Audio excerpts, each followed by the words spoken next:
සුබ දවසක් සියලු දෙනාටම. ඔබ සියලු දෙනාම සාදරයෙන් පිළිගන්නවා සැන්ටා YouTube channel එකට.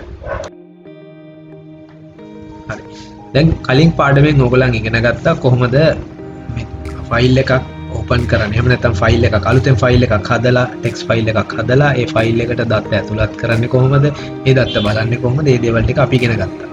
එතකොට දැන් මේ පාඩමෙන් මම ඔයගොල්ලන්ට උගන්වන්න යන්නේ මේ ෆයිල් එකකට දත්ත ඇතුළත් කරන්න ලේසි ක්‍රමයක්. ඒ කියන්නේ for loop එකක් පාවිච්චි කරලා කොහොමද මේ ෆයිල් එක ඇතුළට දත්ත ඇතුළත් කරන්නේ අපිට ඕන විදිහට. හරි.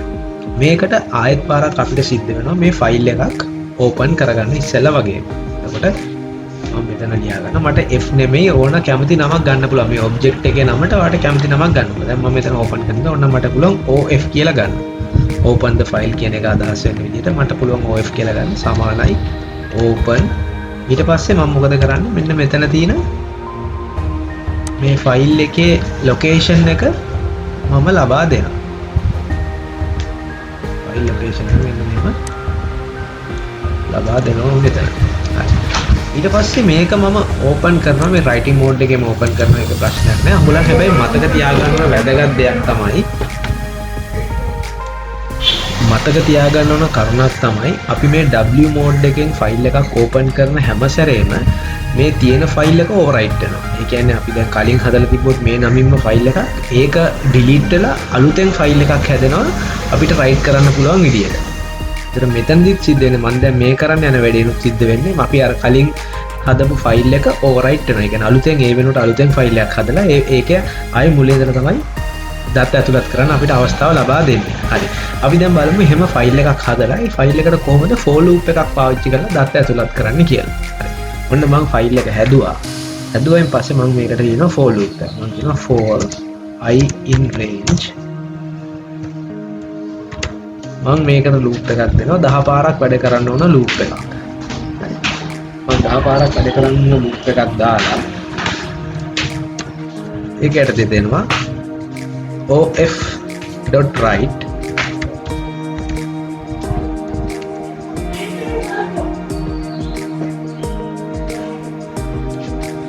ඊට පස්සේ quotation mark ඇතුළේ මට මේ ෆයිල් එක ඇතුළේ write වෙන්න ඕන කරන කරුණු ටික සඳහන් කරනවා. මම කියනවා this is line number කියලා.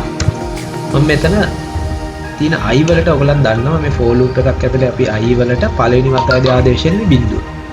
එතකොට මේ write කියන method එක ඇතුළට අපිට ලියන්න පුළුවන් එක argument එකයි. يعني එක කොටසයි ලියන්න පුළුවන්. text අපිට text එකකුයි ඊට අමතරව variable එකක්. මේ i කියන්නේ variable එකක් නේ. i කියන variable එකක් ලබා දෙන්න හැකියාවක් නැහැ. එහෙනම් අපි ධන ලකුණ දාලා මේ i වලදී අපිට ආදේශ වෙන්නේ integer value එකක්. අපි ඒක string value එකක් විදිහට convert කරගන්න ඕනේ. අපි මෙතන දෙනවා str අරහන් ඇතුලේ i කියලා. i +1 කියලා මම දෙනවා. ඔයගොල්ලන් දන්නවා පළවෙනි වතාවේදී මෙතන i වලට ආදේශින්නේ බිඳුව. නමුත් මට මෙතන කියන්නේ this is line number 0 කියලා නෙමෙයි. මට කියනවා this is line number 1 කියලා. ඒ හින්දා තමයි මම i වලට එකක් ආදේශ කරන්නේ. මම i වලට එකක් ආදේශ කරලා මම මේක enter කරනවා.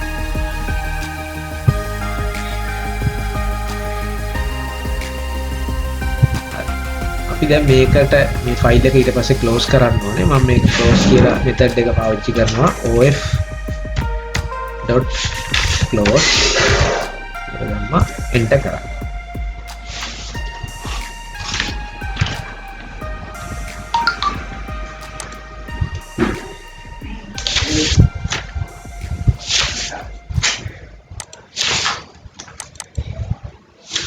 පේනවා ඇති දැන් ඔයගලන්ට පේනවා this is line number 1 this is line number 2 this is line number 3.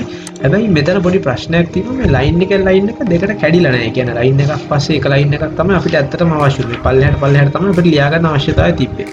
නමුත් පල්ලෙහාට නෙමෙයි එක කොටේම තමයි ලියලා තියෙන්නේ. ඒතර මේක නිවැරදි කරගන්න පුළුවන් අපිට මේ කෝඩ් එක අපි ආයෙ ලියන්න වෙනවා. මෙතන දාන්න මේ කෝඩ් එක දාලා මේ for loop එකත් ආයෙ ලියනවා. for loop එකේ පොඩි වෙනසක් කරන්න. මම මෙතන එකතු කිරීමේ ලකුණක් දාලා ආයෙ quotation mark ඇතුලේ මෙන්න මේ n අකුර ලබා දෙනවා. මේ n අකුරෙන් කියන්නේ new line එකකට ගිහිල්ලා මේ cursor එක නවත්තන්න. එතකොට ඊළඟ line එක ලියවෙන්නේ අලුත් line එක. මේ විදිහට තමයි අපි මේක ලියන්නේ. ඊළඟ මේක enter කරනවා. enter කරලා අන්තිමට මම දානවා of.close method එක. හරි. දැන් බලමු අපේ ෆයිල් එකට ගිහිල්ලා කොහොමද මේක ලියවිලා තියෙන්නේ.